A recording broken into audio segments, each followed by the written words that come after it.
శ్రీమన్నూపుర శంఖచక్రతులసీమాలాధరం కేశవం భ్రాజత్కుండల కంకణం చ గదినం పీతాంబరాలంకృతం శ్రీవత్సాంకిత వక్షసం మధురిపం హస్తైశ్చతుర్భిర్యుతం శుభ్రాజత్ కనకాంగదం మురరిపం సచ్చిత్ సుఖం భావయే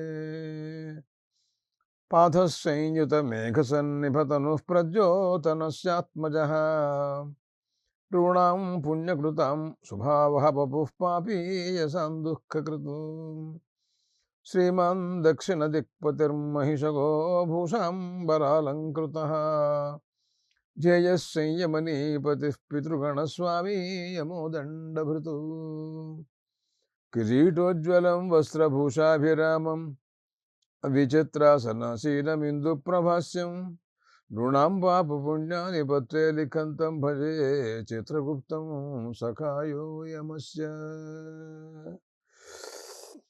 పితృయజ్ఞం గరుడ పురాణం. మహావిష్ణువు సాక్షాత్తు ప్రబోధ గరుత్మంతుల వారిని గురించి వేదవ్యాస మహర్షి రచన గరుడ పురాణం. దీనికి మూలమైనటువంటి మంత్రములు వాటిని ఆధారంగా చేసుకుని నడిచినటువంటి ఈ గరుడ పురాణం వృత్తాంతం. ఈ మంత్రములకు ఈ గరుడ పురాణానికి ఉన్న సంబంధాలు ఎలాంటివి అని ప్రామాణ్యం సిద్ధించాలి అన్నట్లయితే పురాణాలకి వేదాలు దీనికి మూలము అని మనం నిరూపించాలి, తప్పదు. శృతి మూలకత్వేన స్మృతీనాం ప్రామాణ్యం అన్నారు మహర్షులు, శాస్త్రజ్ఞులు. కాబట్టి అటువంటి మంత్రార్థ విచారణతో కూడా గరుడ పురాణ విచారణ మనం చేస్తున్నాం. సరే, ప్రకృతంలో గరుత్మంతుల వారు అనేక ప్రశ్నలు ఆయన మహావిష్ణువుని అడుగుతూనే ఉన్నారు. ఏ రకంగా అర్జునుడు కృష్ణ పరమాత్మని గురించి అనేక ప్రశ్నలు అడుగుతూ అధ్యాత్మ విద్యలో భగవద్గీతలో తెలుసుకున్నారో అట్లా గరుత్మంతుల వారు కూడా అట్లా తెలుసుకుంటున్నారు. ఆయన అంటారు, అసలు లోకాంతరానికి వెళుతున్నటువంటి జీవులు, అథవా వెళ్ళిపోయినటువంటి జీవులు, అథవా అక్కడే ఉండిపోయినటువంటి జీవులు, ఏ లోకంలో ఉన్నటువంటి వారైనా జీవులు, అలాంటి వారికి ఈ లోకంలో, మానవ లోకంలో వారి కుమారులు చేసేటటువంటి శ్రాద్ధాదులు అవి ఎలా ఉంటాయి, అవి ఎలా చేరతాయి, వాళ్ళకి ఆహారంగా ఈ విశేషాల గురించి నాకు వివరణ ఇవ్వవలసిందిగా కోరుతున్నాను అని గరుత్మంతుల వారు అడిగారు. దానిపైన మాట్లాడుతూ పరమాత్మ అన్నారు, ఏమోయ్ గరుడా, అగ్నౌ కృతేన దేవస్థ స్వర్గస్థ విప్రభోజనాత్ యమస్థా పిండదానేన వికిరాతో నరకస్థిత అన్నారు ఆయన. తర్వాత మాట్లాడుతూ కూడాను, దక్షిణాన్ మర్త్యలోకస్థా సురా భూరి భోజనాత్ పితరస్తృప్తిమాయాంతి షడంగం పైతృకం స్మృతం. ఈ లోకాన్ని, దేహాన్ని విడిచిపెట్టేసి, ఈ లోకాన్ని విడిచిపెట్టేసి, బంధువుని విడిచిపెట్టేసి వెళ్ళినటువంటి పితృదేవతలు ఉన్నారే, అలాగా ఇంకా పితృదేవత్వాన్ని పొందకుండా మధ్యకాలంలో ప్రేతరూపంగా ఉన్నటువంటి వాళ్ళు కానీ, ఆ రకంగా ఎవరిని ఉద్దేశించి మనం ఇక్కడ ఆహారాదులు ఇస్తున్నామో అలాంటి దాన్ని శ్రాద్ధము అంటారు. అది 6 రకాలుగా ఉంటుంది అని ఆయన వివరణ ఇచ్చారు. షడంగం పైతృకం స్మృతం అని ఒక మాట అన్నారు. 6 రకాలుగా ఉంటుంది గరుడా అని గరుత్మంతులతో మహావిష్ణువు చెప్పారు. ఏమిటండి అంటే, 6 రకాలు చేయవలసిందేనా? 6 రకాలు తప్పకుండా చేయవలసిందేనయ్యా. అగ్నౌ కృతేన దేవస్థాః, అగ్నిలో హోమం చేయటం చేత దేవతాలోకంలో ఉన్నటువంటి వాళ్ళు తృప్తి చెందుతారు, పితృదేవతలు ఒకవేళ దేవతాలోకంలో ఉన్నట్లయితే. స్వర్గస్థ విప్రభోజనాతు, దేవతాలోకంలో కూడా సుఖాతిశయం, గొప్ప సుఖాలతో కూడినటువంటి ప్రదేశాలు కొన్ని ఉంటాయి. వాట్లని కొంతమంది స్వర్గం అని అంటూ ఉంటారు. అక్కడ ఉన్నటువంటి పితృదేవతలు ఒకవేళ పుణ్య విషయం వలన మన పితృదేవతలు అక్కడ ఉన్నట్లయితే ఇక్కడ బ్రాహ్మణ భోజనం చేయటం వలన వాళ్ళకి అక్కడ తృప్తి కలుగుతుంది అని అన్నాడు. యమస్థాః పిండదానేన, ఇక్కడ పితృదేవతలను ఉద్దేశించి పిండాలు ఇవ్వటం ఉందే, దీనిచేత యమలోకంలో ఉండే వాళ్ళందరూ పితృదేవతలందరూ కూడా సంతోషిస్తారు అన్నారు. వికిరాతు నరకస్థితాః అన్నాడండి. వికిరిపిండం అని ఒకటి పెడతారు. దానివలన నరకలోకంలో ఉన్నటువంటి పితృదేవతలు ఒకవేళ పాపాతిశయం చేత మన పితృదేవతలు ఒకవేళ నరకలోకంలో ఉన్నట్లయితే వాళ్ళకి చెందుతుంది. ఇంకా బ్రాహ్మణులకు దక్షిణ ధనం దానం చేస్తున్నాం మనం. అలా దానం చేయటం చేత మన పితృదేవతలు దైవికంగా ఈ లోకంలోనే మరొక చోట ఎక్కడో పుట్టి ఉన్నాడనుకోండి, వాళ్ళు తృప్తి చెందుతారట. అసుర భూరి భోజనాతు, ఎక్కువ మంది భోజనం చేయటం వలన రాక్షస లోకంలో పుట్టి మన పితృదేవతలు ఉండి ఉన్నట్లయితే వాళ్ళందరూ కూడాను ఈ శ్రాద్ధ రోజున ఎక్కువగా చాలామంది భోజనం చేయటం వలన వాళ్ళు తృప్తి చెందుతారట. త్రిపితరస్తృప్తి మాజాంతి షడంగం పైతృకం స్మృతం. ఏమోయ్ గరుడా, ఇదిగో ఈ రకంగా 6 రకాలుగా మరి శ్రాద్ధం 6 రకాలు అని మనకి కనపడుతోందయ్యా అని స్వయంగా శ్రీ మహావిష్ణువు అండి. అదేమిటండి, ఆయన సాక్షాత్ భగవానుడు అవతరించినటువంటి కృష్ణ పరమాత్మగా అవతరించాడు. అప్పుడు రణరంగంలో అవసరం వచ్చినప్పుడు అర్జునుడిగా భగవద్గీతోపదేశం చేశారు. చాలా గొప్ప విజ్ఞానం అండి అది. అలాంటి మనిషి మళ్ళీ గరుడ పురాణం పెట్టుకుని ఈ పోయినటువంటి జీవులు వీళ్ళ శ్రాద్ధాలు ఇదేమిటండి, దాని గురించి మాట్లాడతాడేంటండి ఈయన అంటే కొంతమందికి ఇలాంటి అజ్ఞానం ఉంటుంది ప్రపంచంలో. అంటే అది మాట్లాడితే ఇది మాట్లాడకూడదా, అది ఏమిటో తెలియదు. కొంతమంది అలా అలా అనుకుంటూ ఉంటారు, సరే ఎడంగా పెట్టండి. అయితే అవి చెప్పాలి ఇవి చెప్పాలి అన్నీ చెప్పవలసిందే కానీ నేను వేదాంతమే చెబుతాను శ్రాద్ధాదుల గురించి చెప్పను అని అన్నాడు అనుకోండి, ఇది ఎవరు చెబుతారు? కాబట్టి మహావిష్ణువు చెప్పాడంటే దానికి గౌరవం ఎక్కువ, ఎవరో చెప్పారంటే లెక్క చేయరుగా మన వాళ్ళు. మహావిష్ణువు చెప్పాడంటే దానికి విలువిస్తారు. అందువలన ఈ రకమైనటువంటి బహవో బ్రాహ్మణా భోజయితవ్యా అని చాలామంది భోజనాలు చేయించాలి ఆ రోజున అక్కడ ఇంట్లోనూ అనే మాట కూడా ఒకటి చెబుతారు. ఈ రకంగా 6 రకాలుగా శ్రాద్ధాచరణ కనపడుతోంది అని చెప్పి అసంస్కృత ప్రమీతాయే త్యాగిన్యోయా కుల స్త్రియ దాస్యామి తేభ్యో వికిరమన్నంతాభ్యశ్చ పైతృకం అని మరొక రహస్యం చెబుతున్నాడు గరుత్మంతుల వారితో శ్రీ మహావిష్ణువు. ఏమోయ్ అసంస్కృత ప్రమీతాహ అన్నాడండి. వాళ్ళు ఉపనయనాది సంస్కారాలు లేకుండానే ఒకవేళ పోయినారనుకోండి ఎవరైనా, అలాగా కొన్ని కారణాల వలన కొంతమందిని స్త్రీలని మనం నిరాకరించామనుకోండి, అలాంటి వాళ్ళందరికీ కూడాను మేమిచ్చేటటువంటి ఈ వికిరాన్న ముందు చూసారా, వికిరపిండం అని పెడతారు. ఈ అన్నం వాళ్ళకి సంతృప్తిని కలగజేయుగాక అని అన్నారనమాట. అంటే మరి వాళ్ళకి ఎవరైనా పెట్టేవాళ్ళు ఉండరు కదండి. బాల్యంలోనే పోయినాడు, వాడికి ఎవరు శ్రాద్ధం పెడతాడు? అలాగే బహిష్కృతులైపోయినారు, త్యజించారు స్త్రీలని కొంతమంది, ఆ రకమైనటువంటి వాళ్ళు మరణించారు, వాళ్ళ గతి ఏమిటి? అంచేత అలాంటి వాళ్ళకు కూడా మనం ఆహారం ఇవ్వాలి. మన ఔదార్యం, మన వేదశాస్త్రముల యొక్క ఔదార్యం అలా ఉంటుందండి. ద్వేషాలు, ఒకళ్ళ మీద ఒకళ్ళ కోపాలు ఇలాంటివి మాత్రం ఉండవు అనమాట. అసోమపాశ్చ జే దేవా యజ్ఞభాగ వివర్జితా తేషామన్నం ప్రదాస్యామి వికిరం వైశ్వదైవికం అని ఇంకొక మాట చెబుతున్నారండి పరమాత్మ. ఏమోయ్ గరుడా, ఈ లోకంలో అసోమపాశ్చ సోమపానం చేయలేదు, అందరూ సోమయాగం చేస్తారా? చేయని వాళ్ళు ఉంటారుగా. పైగా సోమపానం చేయటానికి అనర్హులైన వాళ్ళు ఉంటారు కొంతమంది. అంటే జ్యేష్ఠుడు కనుక చేయకపోయినట్లయితే తర్వాత వాళ్ళకి సోమయాగం చేసే అధికారం లేదు అని ధర్మశాస్త్రం ఉంది. అటువంటిప్పుడు వాళ్ళు సోమపానం చేసే అర్హత కోల్పోయిన వాళ్ళు అవుతున్నారు కదా. వాళ్ళకి యజ్ఞభాగ వివర్జితాః, అలాగే యజ్ఞభాగాలతో లేకుండా ఇలాంటి దుస్థితిలో ఉన్నటువంటి వాళ్ళు కొంతమంది ఉంటారనుకోండి. అలాంటి వారికి గూడాను విశ్వేదేవతలను ఉద్దేశించి ఇచ్చినటువంటి ఇదిగో ఈ వికిరపిండం.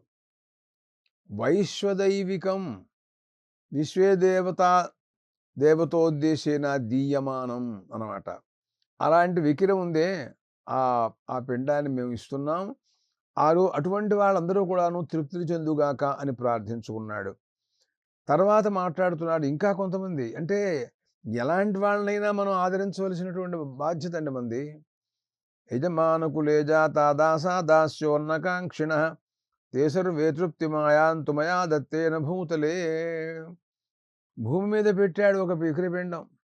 ఇంత అన్నం వేశాడండి పాపం. అది అంటాడు. మనకింట్లో దాస్యం చేస్తూ, అలాగే దాసీ జనులుగా ఉన్నటువంటి వాళ్ళు ఎంతో కాలం మన కొంపల్లోనే ఉండి పని చేసి పెట్టారు పాపం వాళ్ళు. వాళ్ళు దైవికంగా మరణించారు. వాళ్ళకేం తెలుసు? వాళ్ళేమన్నా శ్రాద్ధాలు పెట్టించడం, మరి వాళ్ళకి ఎవరైనా వాళ్ళు వీళ్ళకి ఎవరైనా బ్రాహ్మణ్ణి పిలిపించి చేయించడం ఇవన్నీ తెలుస్తాయో? తెలియవు. మనకి తెలియదు.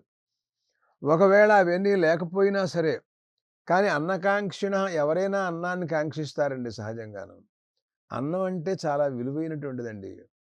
అందుకోసమనే ఏది ఉన్నా, ఏది లేకపోయినా ప్రధానమైనటువంటిది అన్నం అనేది ప్రధానంగా చెబుతూ ఉంటారు.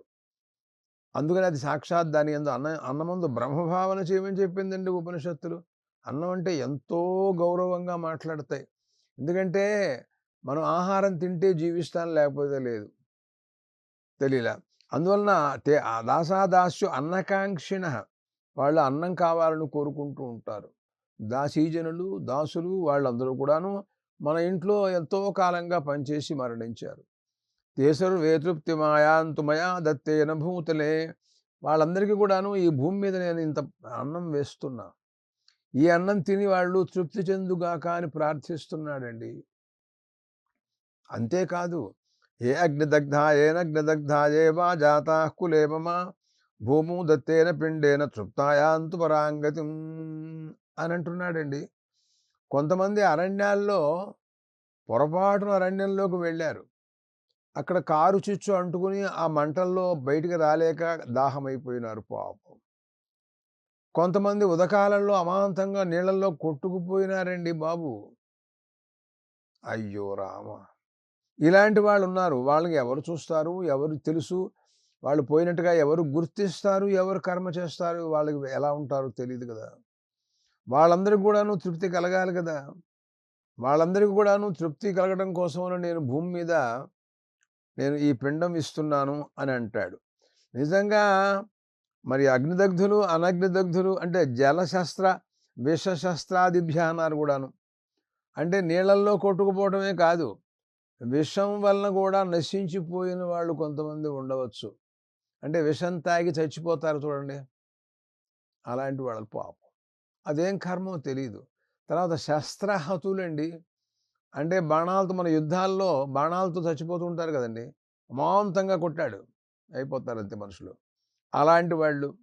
ఇంకా ఇలాంటి వాళ్ళు ఇంకా ఎంతమందున్నారో. ఇలాంటి వాళ్ళందరికీ కూడాను అన్నం. వాళ్ళకి కాస్తో కూస్తో ఏదైనా మరి ఆహారం లభించాలి కదండీ. అందువలన అలాంటి వారందరికీ కూడాను నేను ఈ వికిరపిండం ఇస్తున్నాను. స్వధాశబ్దపూర్వకంగా వాళ్ళందరూ కూడా మరణించిన వాళ్ళు గదా! మరణించిన వాళ్ళకి ఇచ్చేటటువంటిది స్వధాశబ్దపూర్వకంగా ఇవ్వాలి. ఏకే చాస్మత్కులే జాతా అపుత్రా గోత్రిణో మృతాః తే గృహ్ణంతు మయా దత్తం సూత్ర నిష్పీడనోదకం అన్నాడండి. అయ్యో! ఎంత తేలికైన మాటలు, ఎంత విలువైన ఫలం దాంట్లో ఉంటుందో చూశారా? ఏకేచ అస్మత్ కులే జాతాః, మా వంశంలో పుట్టినటువంటి వాళ్ళు ఎవరైతే ఉన్నారో అపుత్ర గోత్రిణో మృతాః, అపుత్ర సంతానం లేకుండా పోయిన వాళ్ళు ఉంటారండి. వాళ్ళకి ఎవరు పెడతారండి పిండం? కొడుకులు లేరు పాపం. లేకపోతే ఎవరు పెడతారు? తర్వాత గోత్రీకులు వాళ్ళెవరైనా ఉన్నారంటే వాళ్ళు లేరు. అపుత్ర గోత్రిణో మృతాః. అలాంటి వాళ్ళు మరణించినటువంటి వాళ్ళు ఉన్నారే, వాళ్ళకి ఆహారం ఏంటి, నీళ్ళు ఏమిటి అంటే మయా సూత్ర నిష్పీడనోదకం ఉన్నాడండి. అంటే మనం స్నానం చేసిన తర్వాత మనం బట్ట గాని, లేకపోతే యజ్ఞోపవీతం వేసుకుంటాంగా, దాంట్లోంచి నీళ్లు గాని పిండి వాళ్ళకి చెందుగాక అని ప్రార్థించినట్టయితే, ఈ నీళ్లు వాళ్ళకి చెందుతాయన్నాడు. ఎవరు? ఎవరైతే మన సంతానం లేక, వాళ్ళ వంశంలో వాడు గూడా లేక మరణించినటువంటి వాళ్ళందరికిని సూత్ర నిష్పీడనోదకం. వాళ్ళందరికిని మన యజ్ఞోపవీతం వల్ల కారేటటువంటి నీళ్లున్నాయి చూసారా? అవన్నీ వాళ్ళకి చెందుగాక అని ప్రార్థిస్తున్నాడు. ఎట్లాగో నీ నీళ్లు స్నానం చేసిన తర్వాత యజ్ఞోపవీతంలోంచి నీళ్లు కారతాయి. కానీ ఆ నీళ్లు ఊరికే పోతూ ఉంటుంటే అవి వాళ్ళకి చెందుగాక అంటే నీ నోరేం పడిపోయింది? ఆ రకమైన భావన చెయ్యి. వాళ్ళందరూ తృప్తి చెందుతారు నాయనా అని అన్నాడు. తర్వాత మాట్లాడుతూ ఇంకా అనేక మంది ఉన్నారండి, మనం చెప్పలేం. మనుష్యైః క్రీతే భువి తేన తృప్తిమాయాంతి పిశాచత్వమాగతాః అన్నాడండి. ఈ మనం అన్నం ఇవ్వటం అనేది ఉందే, వికిరణం గాని, అలా పిండ రూపంతో గాని, అన్నంగా గాని, ఇక్కడ మానవ లోకంలో మనం ఎవరికైతే ఇస్తున్నామో, అవి పిశాచాది రూపంలో ఉన్నటువంటి వాళ్ళు, మన వాళ్ళు ఒకవేళ ఉన్నట్లయితే, వాళ్ళు ఈ అన్నాన్ని తిని వాళ్ళు తృప్తి చెందుతారయ్యా. అలాంటిదనమాట.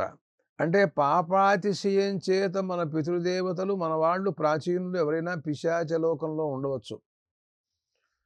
వాళ్ళకి ఎవరు అన్నం పెట్టేవాళ్ళు లేరు. అటువంటి వాళ్ళందరికీ కూడాను మనం ఇచ్చినటువంటి ఆహారం వెళ్ళి వాళ్ళకి తృప్తిని కలగజేయాలని ప్రార్థన. అదే కాదు, యచ్చాంబు స్నాన వస్త్రేభ్య భూమో పతతి ఖేచర తేన ఏ తరురూపాం తరుతాం ప్రాప్తాస్తేషాం తృప్తిః ప్రజాయతే అన్నాడండి. అరే ఆశ్చర్యకరమైన విషయం. అంటే మన పితృదేవతలు, మన ప్రాచీనులు, మన వాళ్ళు పాపాతిశయం చేత ఏ జన్మల్లో ఉంటారో మనకి తెలియదు. ఒకవేళ చెట్లయి పుట్టారనుకోండి, చెట్లయి కూడా పుడతారండి. పాప జన్మ అది. తెలీలా? అలాంటి వాళ్ళనమాట. అటువంటి వాళ్ళందరికీ చెట్లకి నీళ్లు ఎవరు పోస్తారండి? వర్షాకాలంలో అయితే వర్షం కురుస్తుంది, నీళ్లు పడతాయి. వేసవి కాలంలో ఎవరిస్తారు నీళ్లు? ఎవరు. కానీ అందుకనే మనం ఏం చేయాలంటే, మనం చేసినటువంటి సంధ్యావందనాదులు, బ్రహ్మయజ్ఞాదులు, పితృతర్పణాదులు, ఏవో దేవతర్పణాదులు, అన్నీ ఉన్నాయి చూసారా? ఆ నీళ్ళన్నీ తీసుకెళ్ళి ఆ చెట్ల మొదట్లో పోయమన్నారు మన వాళ్ళు. దానివల్ల ఏమిటి అంటే, ఈ నీళ్లు బయట పోస్తే ఎవరు తొక్కటం అనేది లేకుండా ఉంటుంది ఒకటి. తర్వాత ఆ చెట్లకు కూడా కొంత ఆప్యాయనం కలుగుతుంది. కొంత ఊరట, కొంత నీళ్లు తాగినటువంటి పరిస్థితి, కొంత శక్తి వస్తుందనమాట. అందువలన మనం చేసినటువంటి పనులు 2 ప్రయోజనాలనమాట. అలాంటి పనులనమాట రథం.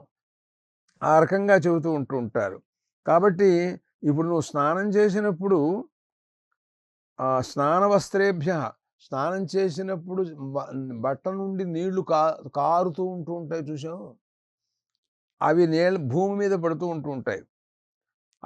ఆ నీళ్లు చెట్ల రూపంలో ఉన్న మన పితృదేవతలకి తృప్తిని కలుగజేయుగాక అని ప్రార్థన. వీడు స్నానం ఎలాగో చేస్తాడు.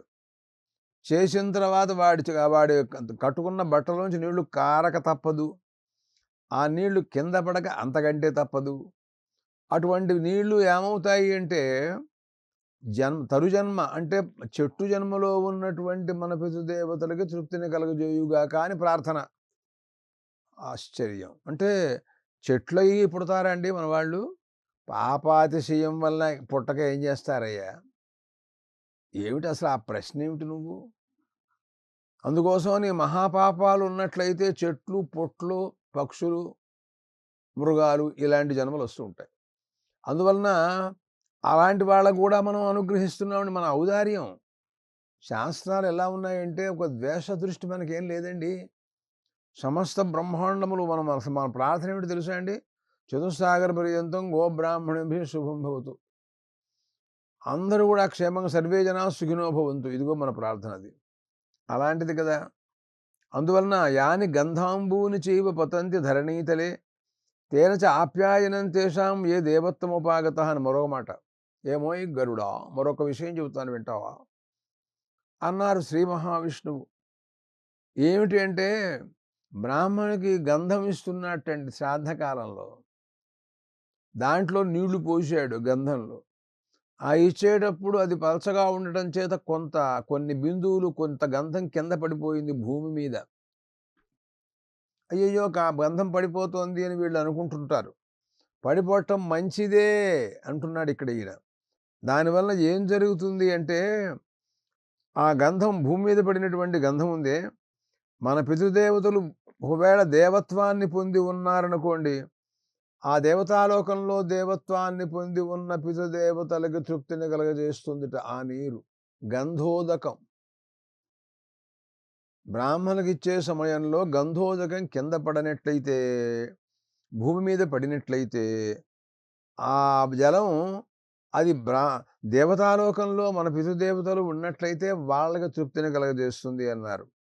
భుక్త్వాచ ఆచమనం యచ్చ జలం యచ్చ అన్ని సేవితం బ్రాహ్మణానాం తథైవ తేన తృప్తిం యాంతి అన్నారండి మరొక మాట. భోజనమైన తర్వాత ఆచమనం చేయటం అనేది ఒక సంప్రదాయం ఉంది. అది ఎందుకు చెయ్యాలి అని కొంతమందికి అనుమానం కూడాను. అంటే ఎక్కొట్టదలుచుకున్న వాళ్ళు ఇలాంటివన్నీ ప్రశ్నలు ఇస్తూ ఉంటారు. కానీ శాస్త్రాలు ఏం చెబుతున్నాయి అంటే, దీనివలన మనం ఇక్కడ ఆచమనం చేయటం చేత మన పితృదేవతలకి దాహం తీరుతుంది అని అంటున్నాడండి. అదేంటయ్యా, మనమేమో అప్పటిదాకా భోజనం చేశాం, పీకి దాకా తిన్నాడు. అలాంటి వాడికి దాహం ఏముంటుంది అసలు? అయినా వీడు ఆచమనం చేశాడు. పోనీ ఏదైనా నీళ్లు ఒక గ్లాసుడు తాగాడా? లేదు. ఉద్ధరేణుతో సగం తాగుతాడు. ఇది ఆచమనం అని అంటాడు. ఈ నీళ్ళుట వాళ్ళకి తృప్తిని కలగజేస్తాయిటండి. వాళ్ళకి దాహం తీరుతుంది. పైగా అబ్బు, దాహం తీరడం అంటే మామూలుగా ఒక గ్లాసుడు చెంబుడు తాగాలి కదండి. అదేం లేదు. ఈ కాస్త నీళ్లకు కూడాను వాళ్ళకి దాహం తీరుతుంది. అందుకోసం ఆచమనం చేయాలి మనం. ఆచమనం చేయకపోతే మరి వాళ్ళకి తృప్తిలా కలుగుతుందండి. అంతేకాదు ఇంకా రహస్యాలు చెబుతున్నాడు ఆయన. గరుడా ముద్రితేషు అన్నపిండేషు భువియేచ అన్నకాంక్షిణ తైరేవ ఆప్యాయనం తేషాం ఏ మనుష్యత్వం ఆగత అన్నాడండి. ఏమోయ్ గరుడా, అసలు ఆ పిండాలు అలా తీస్తే చాలయ్యా. దానివలన భూలోకంలో అన్నాన్ని కాంక్షిస్తూ మన వాకిట్లో ఎదురుగా కొన్ని పశువులు పక్షులు ఉంటాయి పాపం. వాటికి ఎవరు అన్నం పెడతారు? కాస్త తీసుకెళ్ళి పెట్టవయ్యా బాబు. ఈ కాస్త పెట్టినంత మాత్రం చేత నీకేమైపోతుంది? పక్షి ఎంత తింటుందయ్యా? కొద్దిగా అది తింటుంది. అది కాకికి పిండం పెడుతున్నారు. అలాగా ఏవో జలచర జంతువులు, వాటకన్నింటికి ఆహారం వేస్తున్నామయ్యా. గృహస్థాశ్రమం ఇది. ఇది సన్యాసాశ్రమం కాదు, బ్రహ్మచర్యాశ్రమం కాదు. బ్రహ్మచారి అంటే వాడు ఎక్కడో అక్కడ అడుక్కు తిని తింటాడు. వాడు ప్రతి ఇంటికి వెళ్ళి మధుకర వృత్తితో జీవిస్తూ వాడు వేదాధ్యయనం చేస్తాడు. వాడి దగ్గరే ఉంటుంది. ఇకపోతే సన్యాసి ఉన్నారనుకోండి, శంకరమఠం, అక్కడ ఉంటాడు. దాంట్లో ఆయనే ఇంకోళ్ళు ఎవరన్నా పెడతారా అని ఎదురు చూస్తూ ఉంటాడు. ఆయన దగ్గరికి వెళితే ఇంకో సన్యాసి ఆయన దగ్గరికి వెళ్ళాడనుకోండి, ఆయనకే లేకపోతే ఆయన ఏం పెడతాడు? అందరూ కలిసి గృహస్థుని ఆశ్రయించవలసిందే. అదిగో అలాంటిది. ఇంకో గృహస్థున్నాడు అనుకోండి, మనం కూడా ఒక గృహస్థింటికి వెడితే అన్నం దొరుకుతుంది. కానీ శంకరమఠంలోకి వెడితే ఏం దొరుకుతుందండి? శివాలయంలోకి వెడితే కొబ్బరి చెప్పల పెంకులు దొరుకుతాయి, అంతకంటే ఏం దొరకవు అక్కడ. అందుకోసమని మనం గృహస్థునే ఆశ్రయించాలి. గృహస్థాశ్రమం అంత గొప్పదనమాట. అందరికీ ఆహారం కల్పించడంలో తాత్పర్యం కలిగినటువంటిది. కానీ అంత పిచ్చిదేం కాదు గృహస్థాశ్రమం. తెలియలా? కాబట్టి ఆ రకంగా పిండాలు ఉద్ధరణ ఊరికే అలా పైకి ఎత్తినంత మాత్రం చేత చాలండి. ఈ లోకంలో భూలోకంలో అన్నాన్ని కాంక్షించిన వాళ్ళు ఎవరైతే ఉంటారో వాళ్ళు ఆనందపడిపోతారటండి. అలా చూస్తే ఈ శ్రాద్ధ కర్మ వలన మొత్తం ఇంచుమించుగా మొత్తం అందరికీ కూడాను తృప్తిని కలగజేస్తున్నవాడవుతాడు శ్రాద్ధకర్త. శ్రాద్ధ మహిమ, శ్రాద్ధ ప్రయోజనం, శ్రాద్ధం యొక్క ఆవశ్యకత ఇవన్నీ ఎంతో గొప్పవనే విషయాన్ని మహావిష్ణువు గరుత్మంతుల వారితో చెబుతున్నారు. ఇంకా కొన్ని విశేషాలు మాట్లాడతారాయన. అవన్నీ మనం రాబోయేటటువంటి ఎపిసోడ్‌లో మాట్లాడదాం.